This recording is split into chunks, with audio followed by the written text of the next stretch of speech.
Good morning and a warm welcome to another virtual session from the U3A here in Hermanus.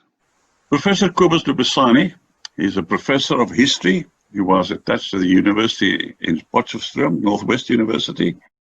He is the editor and co-author of a book on General Smuts called Son of the Veld, Pilgrim of the World. It is the second book on Jan Smuts that he has been involved in.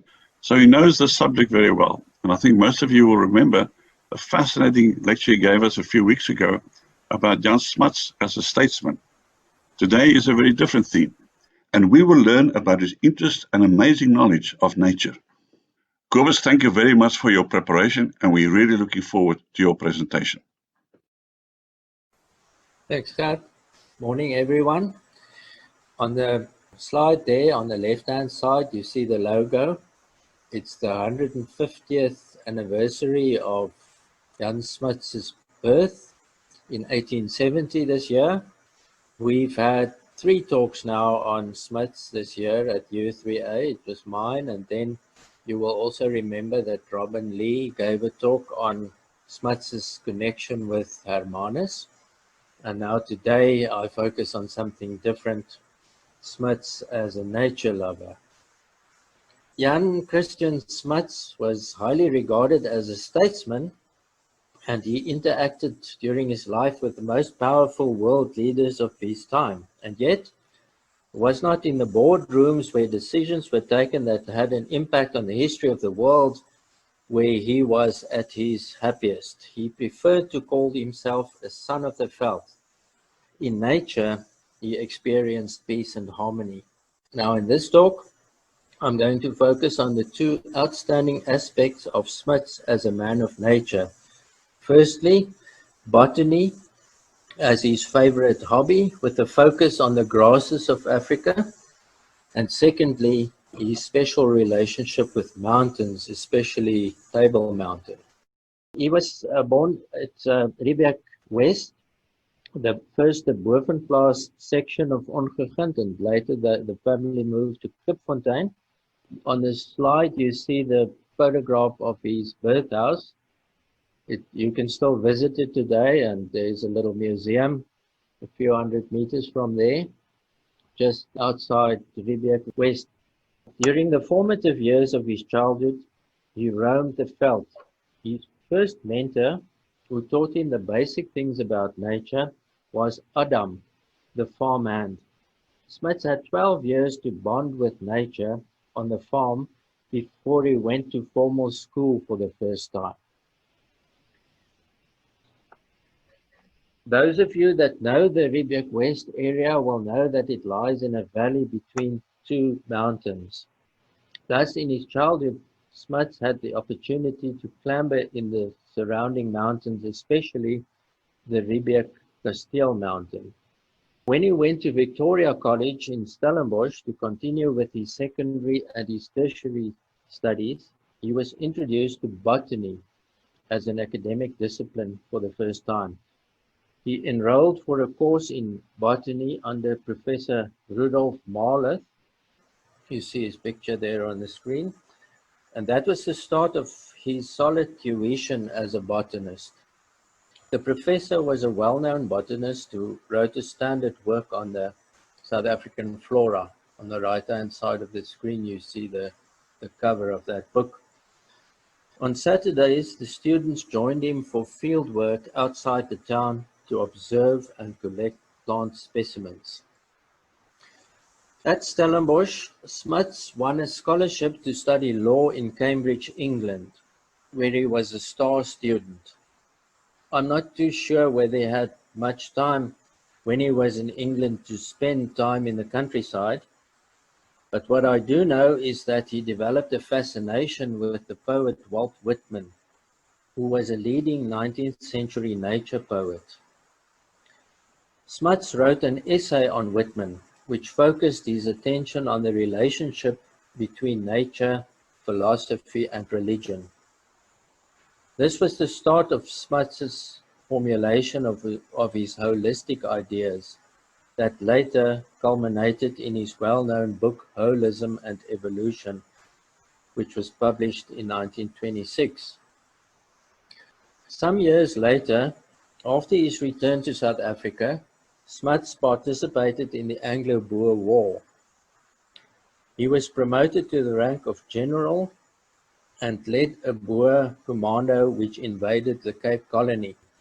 In the 9 months of their expedition between September 1901 and May 1902, the commandos spent their time in the veld.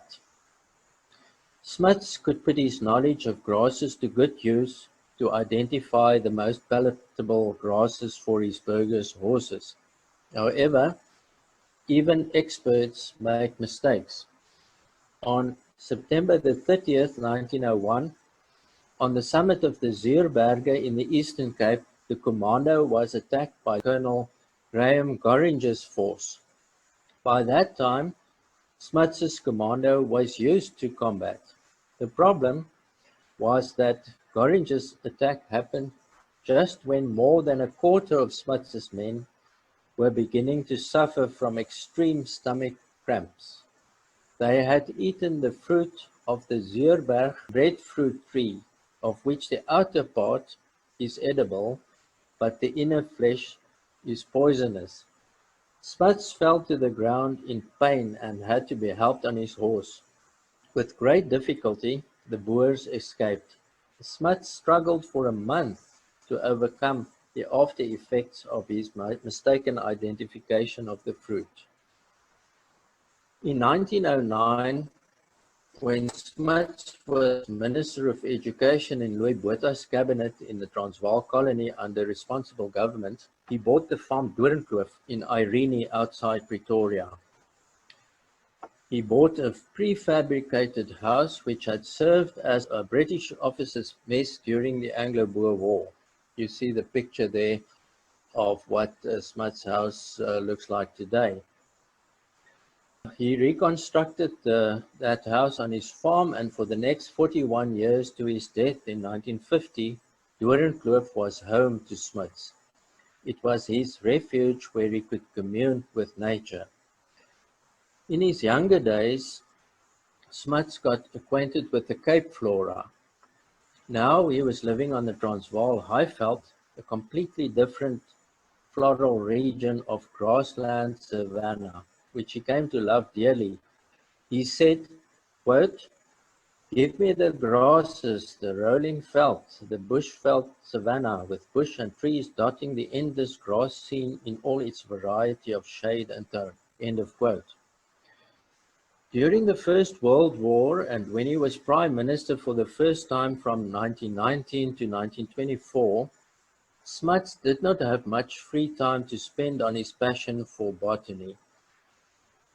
In the 1920s, his situation changed and he could resume his botanical fieldwork. He had remained in contact with Professor Marlath and sent botanical specimens to him from time to time.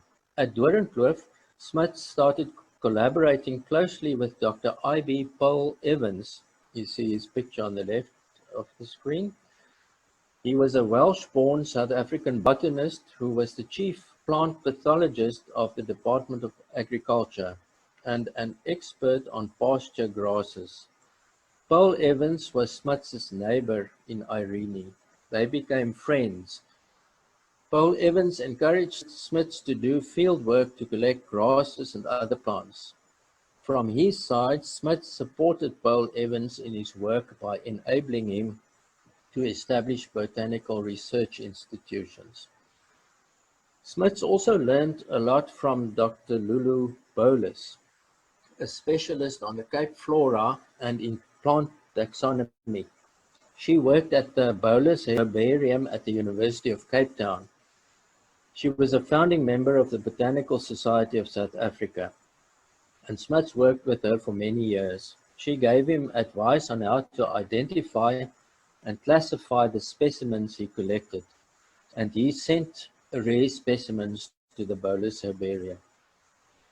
Smuts made contact with Dr. John Hutchinson, a picture on the right-hand side of your screen, at the African section of the Royal Botanic Gardens at Kew, London, who possessed extensive knowledge of plant families and was one of the foremost botanists of the early 20th century. Hutchinson came to South Africa and joined Smuts on a botanical trip to the northern Transvaal in 1928, after which he spent some time with the Smuts family at Doornkloof. In 1930, 2 years later, Hutchinson again accompanied Smuts and Paul Evans on a 2-month expedition through southern and northern Rhodesia to Nyasaland and Lake Tanganyika. Now, these professional botanists gave full recognition to Smuts as a botanist. Smuts's personal library at Doornkloof contained almost 300 books on botany. He read them as others would read novels and acquired an impressive book knowledge in the discipline. This he supplemented with practical knowledge gained through field work.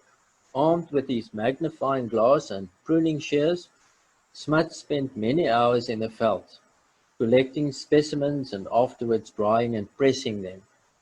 With his photographic memory, Smuts became a foremost expert on grass species. Only a handful of botanists could compete with him in the identification of grasses. I just want to read a paragraph from Henny Pieter's chapter in our book on Smuts as botanist.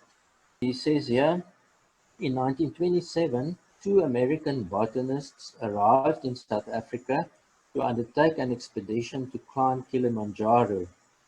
Their objective was to find and identify a particular species of grass that grows near the snow line.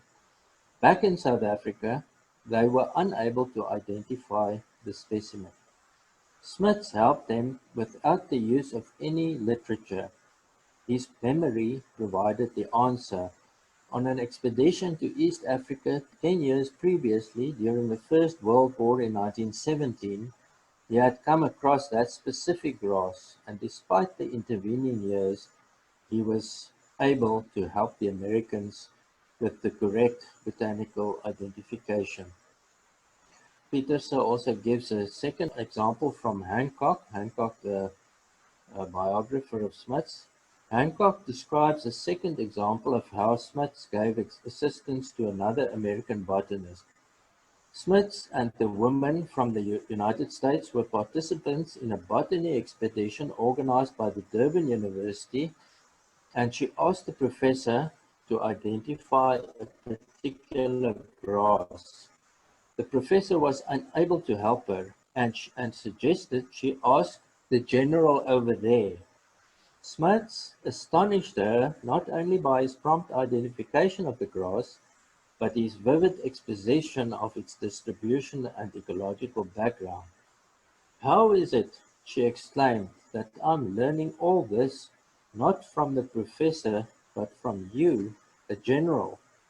To which Smuts replied, "But my dear lady, I'm only a general in my spare time." Smuts established a private herbarium at Doornkloof. Through the years, he also collected specimens to other herbariums in the country. Shortly before his death, Smuts summarized his knowledge of grasses in a foreword he wrote for a book with the title "The Grasses and Pastures of South Africa." On the screen you can read Smuts's words on the importance of grass. It boils down to is that grass is life. Without grass, humans cannot live. In 1924, Smuts observed that on his farm at Doornkloof, the cattle preferred a specific type of grass. He brought this to the attention of Miss S.M. Stent, agrostologist. Agrostologist is a grass specialist in the Division of Botany and Plant Pathology of the Transvaal Department of Agriculture. She classified the grass as a new species of Digitaria and gave it the taxonomic name Digitaria smutsi Stent. It was commonly called Smuts finger grass. In the 1970s, botanists established that it was a subspecies of an existing species and then renamed it Digitaria eriantha Stoid cultivar Irene, but it remained generally known as Smuts finger grass. It was propagated at the Prinsenhof and Groenkloof research stations and after 1950 at other institutions. To this day, it remains one of the most valuable pasture grasses for livestock farmers in southern Africa. Smuts made it his business to improve the quality of South Africa's pastures by encouraging botanical research and taking legislative steps to conserve the country's vegetation, soil, and water resources. Apart from this species, there are two other species that still carry Smuts' name. I just want to read from Pieters's book, a chapter again, one paragraph. This refers to the expedition that Smuts had with Hutchinson and Paul Evans to Rhodesia and further north. Smuts and some of the others climbed the mountains at the southern point of Lake Tanganyika, where Smuts discovered a plant on a mountain top. Hutchinson recognized it as Pteronia. He could scarcely believe his eyes. He was amazed that this genus was found growing in the area. It is a genus closely related to the Asteraceae. However, it has distinctive characteristics when compared to the Cape species and was duly named after Smuts, Pteronia smutsi Hutch. The result of a Google search, this is what Pieterse writes, on the 12th of March 2014 reads as follows: Pteronia smutsi Hutch is an accepted species, a name of a species in the genus Pteronia, family Compositae. According to Piet Beekes, there is another plant, the Anisopappus smutsi Hutch, that is still recognized under Smuts' name. So all in all, three different species of grasses were named after Smuts. I don't have enough time to discuss Smuts' contributions to the discipline of botany in too much detail, but I mention a few aspects. Apart from promoting and supporting botanical research at research stations established in different parts of the country, Smuts also set up a trust fund for the establishment of the Louis Botha Chair in Botany at the University of Pretoria. He also had a hand in the establishment of the National Herbarium in Pretoria and the Botanical Survey, which is responsible for mapping South Africa's vegetation. Smuts inspired the interest of individuals in botany. One such person was Buys Visser. Visser was a constable who was stationed at Doornkloof during the last part of the Second World War to provide security for the Smuts family. As part of his duties, he accompanied Smuts on walks in the veld. Under Smuts' influence, he developed an interest in plants. Later in his life, he became the owner of a quiver tree and succulent nursery at Van Reinsdorp. There was, and perhaps still is, a bust of Smuts at the Buys Visser quiver tree nursery and also a Jan Smuts succulent hiking trail. Smuts' concept of holism was applied by Alan Savory to develop his program of holistic veld management. His book, Holistic Management, was first published in the 1980s and is now in its third revised edition. In 1925, at the meeting of the British Association for the Advancement of Science in Cape Town, Smuts focused on the uniqueness of the Cape flora in his speech. He posed a question: why was the Cape flora so different from anything else in the rest of the country and the continent? He referred to the Wegener hypothesis, put forward by Alfred Wegener since 1912. His hypothesis was that the continents had once formed a single land mass called Pangaea before breaking apart and drifting to their present locations. Smuts argued that the Wegener hypothesis could explain the existence of Cape flora, and that this floral kingdom originated in Gondwana, the southern landmass, before South America and Antarctica broke away from Africa. At the time when Smuts spoke, it was only a hypothesis, and Smuts's idea was speculation. Since then, the Wegener hypothesis and Smuts's ideas on the origin of the Cape flora have been confirmed by further research. When he died, Smuts's private herbarium was donated to the Bolus Herbarium.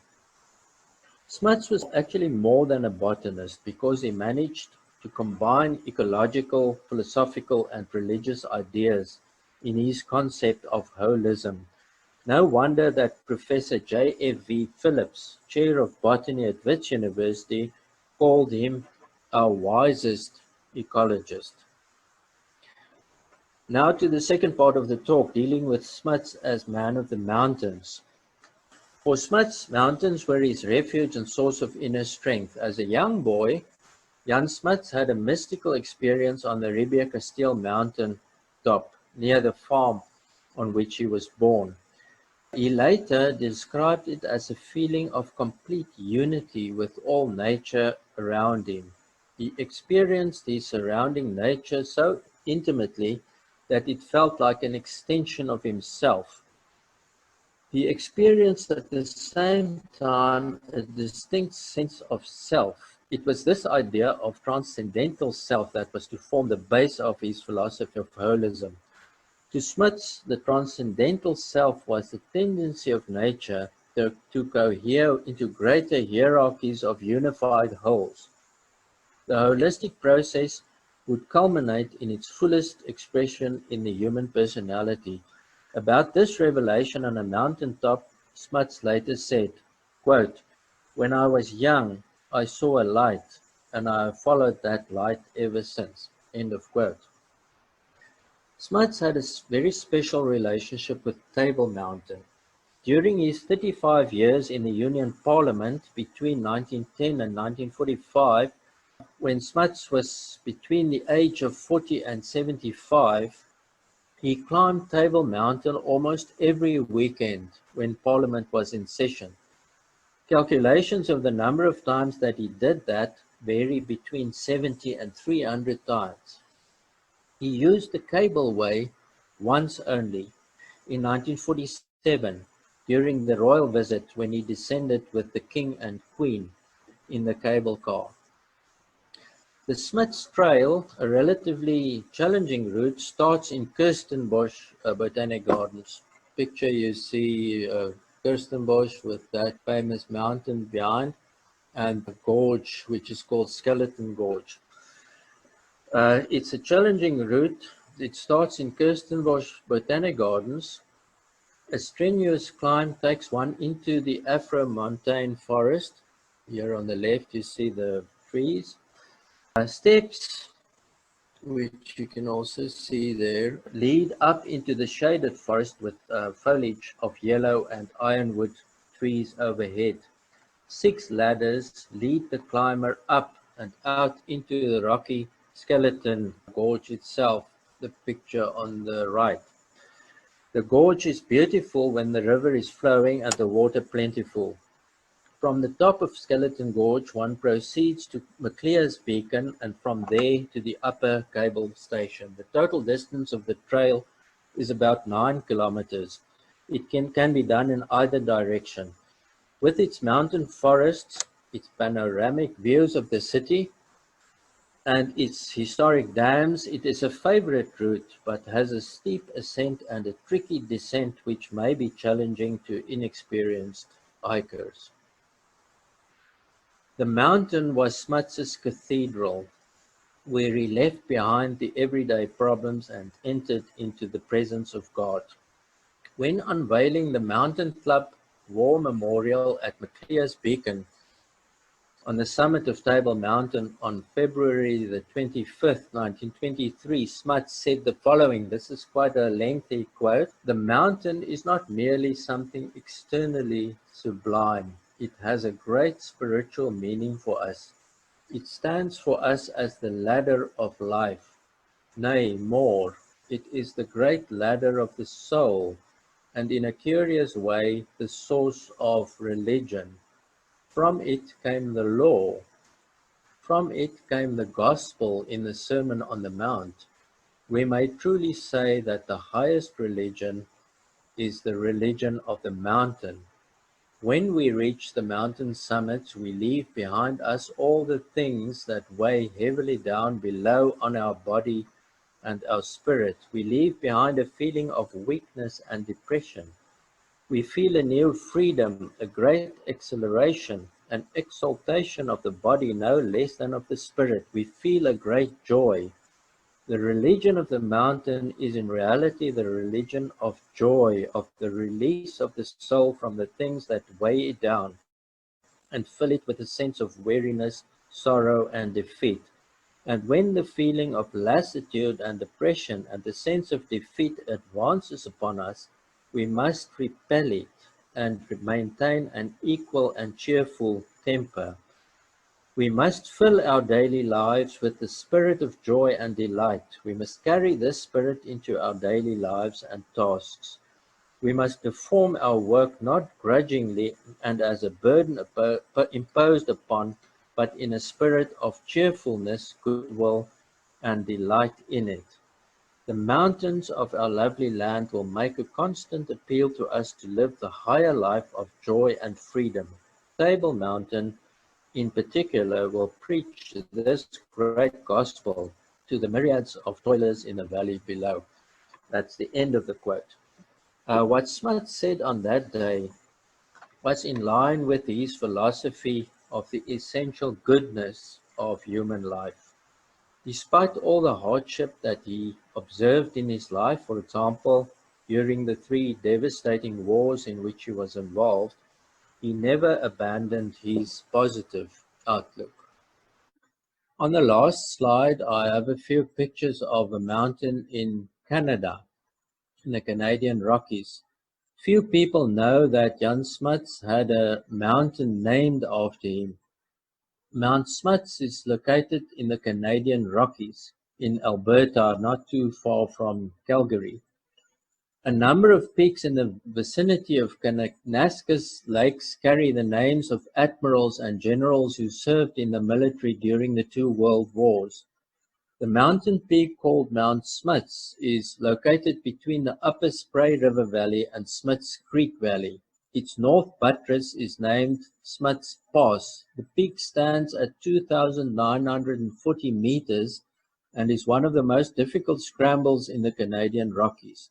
For a fit climber, the ascent time takes 5 hours and the total trip time about 8 to 10 hours. Thus, although the young generation of South Africans do not know much, if anything, about this famous South African from the 20th century, Mount Smuts remains as an indestructible monument to the great man. There you can see it's quite an impressive peak in the Canadian Rockies. Here's a map of Mount Smuts. This part of Canada is called Alberta, and Calgary is not too far away to the east. If you want more information on that, anybody can go to Google and type in Mount Smuts, and there's a lot of information because mountaineers in Canada and everywhere, they have lots of information about the climb up the peak. Did Smuts climb that mountain himself? No, not that I know of. It was only named after him afterwards. So I suppose after his death, a series of peaks in that mountain range was supposed to be named after admirals and high-ranking Allied officers, so on, during the Second World War. So it was probably only named after him after his death. On the very last slide, Bjerkes Smuts, the botanist, the Cape Flora and the Grasses of Africa. That is a thin book, but it's one of the series that Piet Bjerkes wrote about Smuts. There is just a link to an article about Mount Smuts, but if you Google it, you will find lots of information on different websites. And then the last one is just the chapter from which I quoted in my talk by Henny Peters, Smuts the botanist. Kobus, thank you very much. What an amazing man. To think that he regarded himself as a general only in his spare time. But he also had to be a lot of other things in his spare time. An international statesman, a politician, a philosopher, the author of the charters of the League of Nations and the United Nations, and then in addition to that, really being a botanist. He was an amazing man, and you made a fantastic presentation. Thank you very much. It was really very interesting. There is now an opportunity to ask any questions that you may have. Where is the Bolus Herbarium? UCT. The story of Lulu Bolus is also quite interesting. She was also a farm girl who married a botanist and then did a PhD in botany. So she became a foremost botanist, which for a woman in those years was very special. And the herbarium still exists today? I think so. Because I still have a department of botany there. Yes, it does exist. It's still there. Thanks, Barbara. A number of plants have been named after Louisa Bolus. So that's also very interesting. Every time I see her name, L. Bolus, and I thought it was Linnaeus Bolus, but then I realized it was Louisa Bolus. I'd like to ask Kobus, you mentioned at one stage a book that was written about the grasses, or exists about the grasses of Southern Africa. Was Smuts a contributor to that, or who was the author of that particular book? And the second one is just a comment, and that is, as an ex-cattle farmer, I used to plant many of my pastures with Smuts vinger, and it is unbelievable what a good grass that was. The cattle loved it when it was green. It made excellent hay, and it really was one of the mainstays of my cattle farm. So there you go. The Smuts vinger is well known in the Highveld, grassveld areas. Yes, I don't know. I've got the page open here where the Henny Peters refers to the book The Grasses and Pastures of South Africa, 1955. But I don't see the name of the editor or the author, but Smuts himself didn't write.